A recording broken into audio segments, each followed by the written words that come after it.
Assalamualaikum warahmatullahi wabarakatuh. Salam sejahtera untuk kita semua. Sebelum memaparkan materi yang akan saya bawakan, saya akan memperkenalkan diri terlebih dahulu. Saya Dr. Gigi Swista Yulia Dewi, Magister of Dental Science. Saya merupakan salah satu dosen dari Departemen Dental Material Fakultas Kedokteran Gigi Indiani. Salah satu kewajiban saya sebagai dosen, saya menerapkan tridharma pendidikan. Di antaranya adalah bidang pengajaran, di mana pada kesempatan kali ini saya akan memaparkan mata kuliah material preventif dentifrice atau pasta gigi. Deskripsi umum blok 10 yaitu blok yang mempelajari tentang dental material, yaitu merupakan suatu ilmu tentang bahan kedokteran gigi yang mempelajari jenis bahan, komposisi, sifat, kegunaan, dan cara penggunaannya.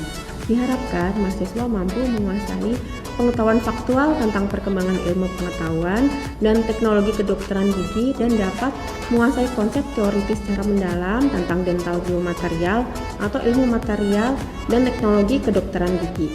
Pembelajaran dalam blok 10 terdiri dari 4 SKS untuk teori dan 1 SKS untuk keterampilan. Pembelajaran teori dalam blok 10 ini terdiri dari 26 kali pertemuan kuliah, kemudian tutorial ada 8 kali pertemuan yang terdiri dari 4 pertemuan di tutor A dan 4 pertemuan di tutor B.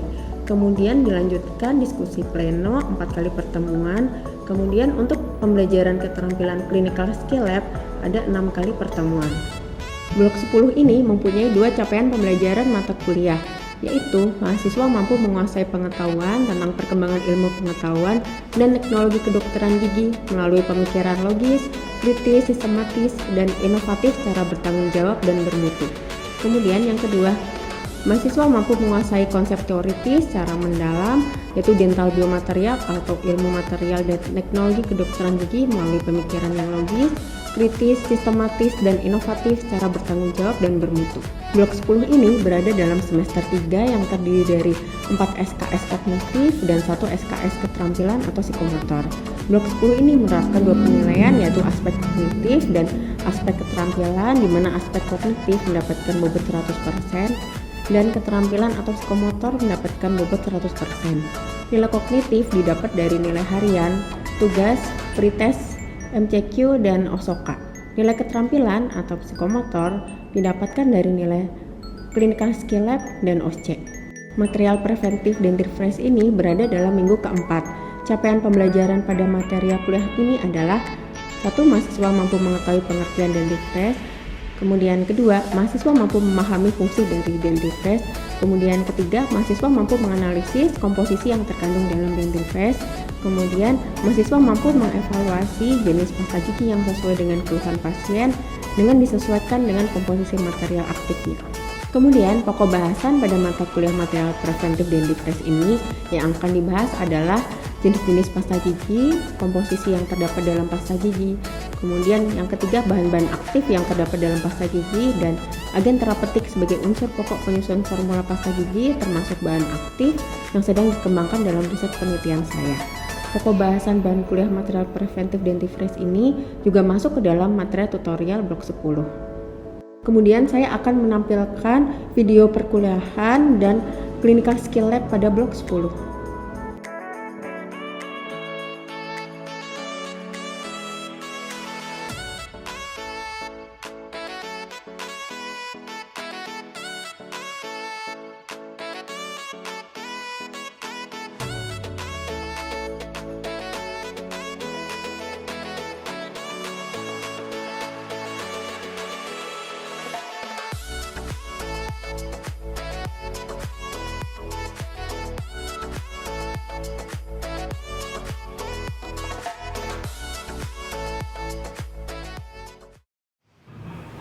Assalamualaikum warahmatullahi wabarakatuh.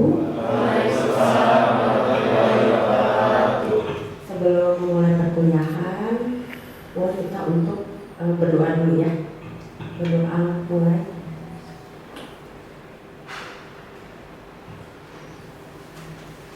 Berdoa selesai. Ya, pada pagi hari ini saya akan membawakan kuliah di blok 10. Judulnya tentang preventif material ya. Salah satunya preventif material itu ada tentang pasta gigi. Jadi nanti akan menjelaskan apa itu pasta gigi, macam-macamnya, kemudian seperti apa pasta gigi itu. Kemudian ini CPNK mata kuliah ya, CPNK mata kuliah itu udah bisa dilihat di RPP, kan kalian juga udah dikasih ya kalau RPP ya sebelum pembelajaran.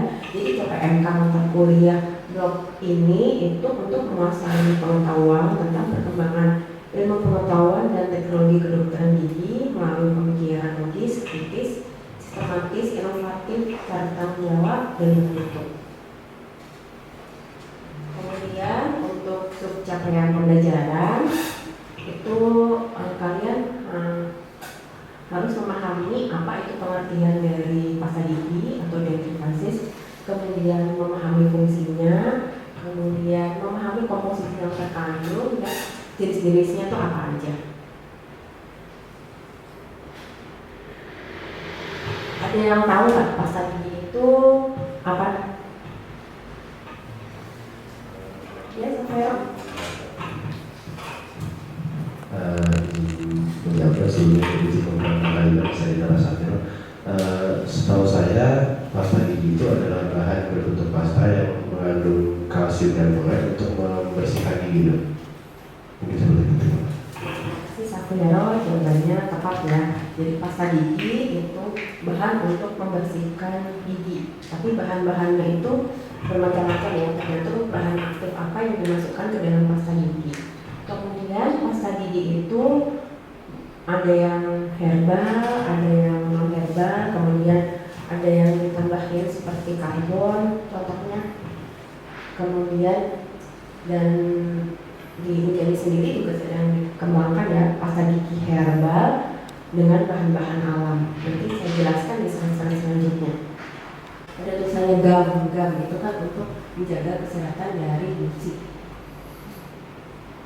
Kemudian ini bahan-bahan aktif ya yang terkandung dalam pasta gigi. Salah satunya adalah bahan abrasif. Jadi saya tidak akan menjelaskan panjang ya, jadi intinya aja, karena kalau abrasif itu kan kalian juga udah tahu ya, abrasif itu kan berarti kayak melukis ya, tujuannya untuk menghilangkan makanan, stem, kemudian menghaluskan dari permukaan gigi. Jadi nanti kalau misalnya kalian penelitian ya, misalnya akan bikin formulasi pasta gigi gitu, jadi apa aja yang harus terkandung di dalamnya itu apa aja, nanti kalian bisa paham setelah perkuliahan ini.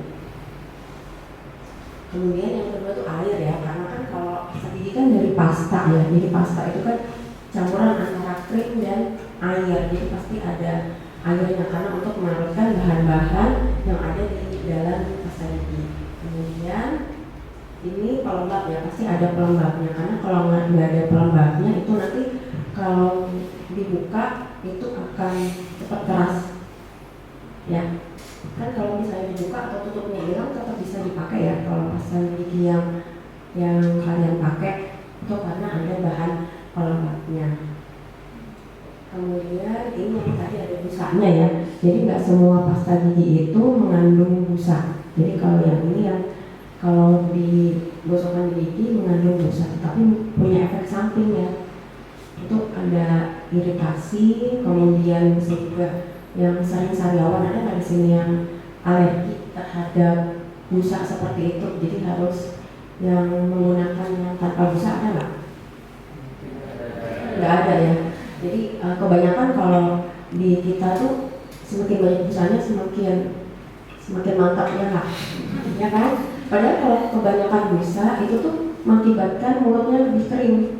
Ya, jadi itu sama prinsipnya sama kayak cuci tangan ya. Jadi kalau cuci tangan itu sering kalian cuci tangan semakin kering ya. Ini juga sama. Jadi semakin banyak menggunakan pasta giginya itu pasti akan berakibat makin kering ya. Baik, sebelumnya isi makanan itu nama saya Sandi Kamadi Sate dengan Library 001 pada tahun 2022 untuk bikin aja nih, setahu saya itu bahan untuk agar si pasta gigi itu tetap padat. Terima kasih Akmal ya. Ya jadi benar ya. Saya pernah lihat pasta gigi yang udah kali dua itu terpisah antara padatan sama minyaknya. Ya jadi feeding agent ini jadi untuk mencegah itu, jadi mencegah untuk terpisah antara bagian minyaknya sama bagian si krimnya itu ya. Jadi kalau misalnya kalian buka itu kan tercampur rata ya, tapi saya pernah menemukan kalau udah kadaluarsa ternyata udah pisah ya. Kemudian kita lanjut, kemudian perasa ya. Kalau perasa ini juga paling sering itu rasanya kayak mint ya. Kalau anak-anak ada rasa stroberi, ada buah-buahan. Jadi untuk menyamarkan rasa nggak enak dari bahan-bahan itu. Ada yang pernah dicetak pakai alginat nggak?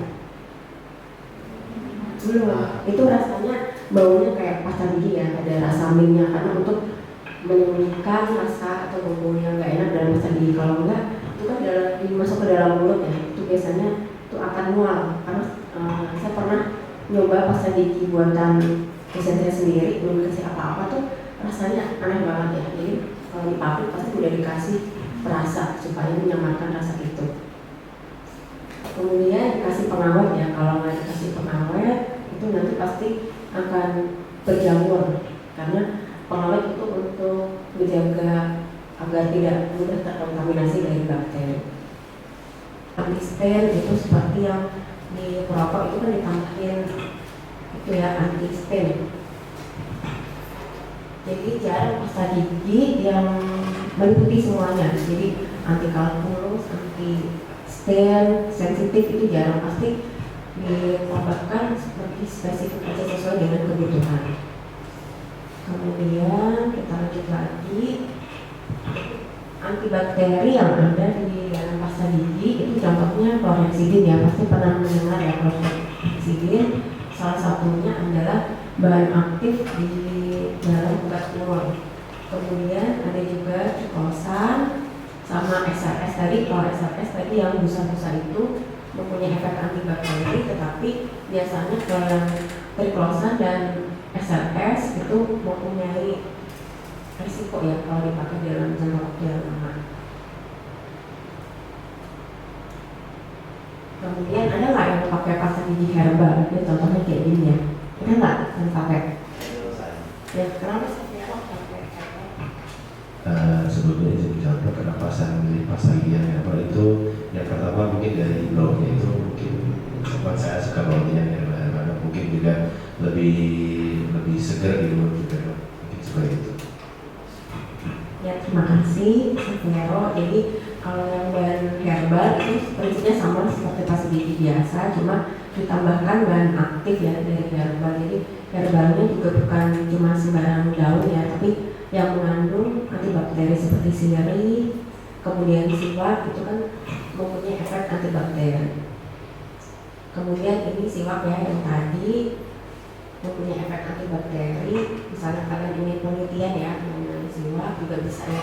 Sebelumnya kakak kelas sekalian juga ada yang pernah melakukan penelitian tentang ini ya, dari kayu siwak. Siwaknya juga banyak juga kok yang jual. Kemudian ini dari Unjani juga sedang mengembangkan pasta gigi herbal ya. Kemarin saat kita pengulas di Bandung Barat juga bisa memperkenalkan bahan aktif di pasta gigi yang nantinya akan dipasarkan ya.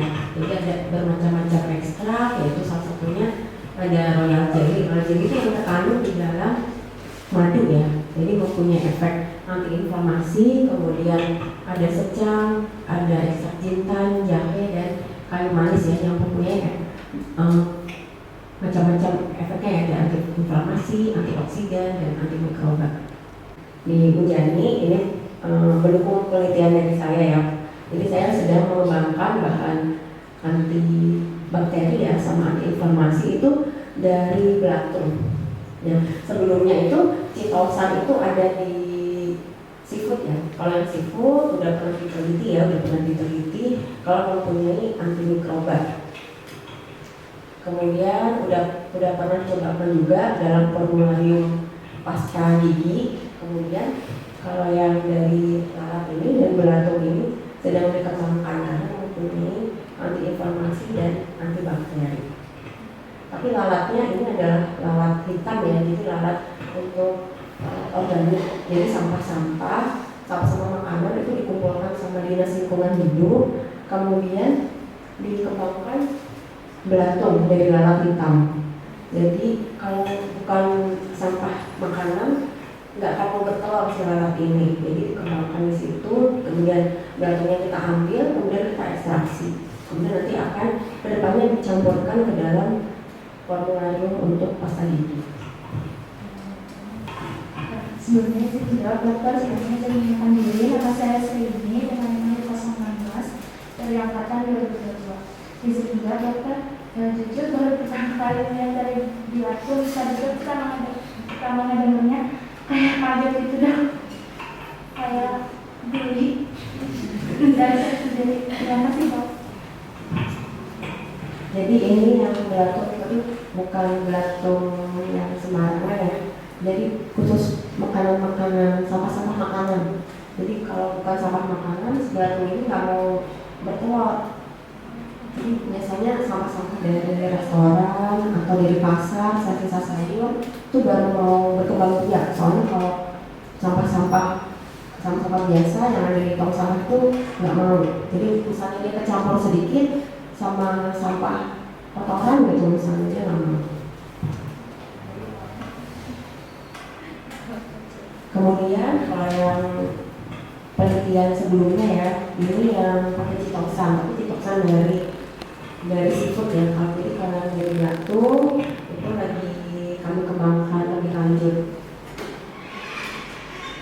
Kemudian ini ada kuis ya, nanti kuisnya bisa dikerjakan, linknya ada di situ ya.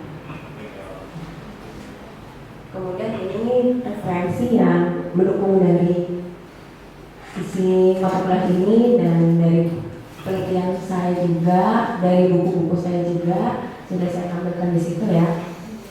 Kemudian ada buku wajibnya juga ya, yang nomor 4. Kemudian kalau yang 1 sama 3 itu dari buku dari penelitian saya. Terima kasih ya atas perhatiannya. Assalamualaikum warahmatullahi wabarakatuh. Terima kasih dokter.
Sekian video deskripsi dari saya sebagai salah satu unsur penilaian dari sertifikasi dosen. Terima kasih. Assalamualaikum warahmatullahi wabarakatuh.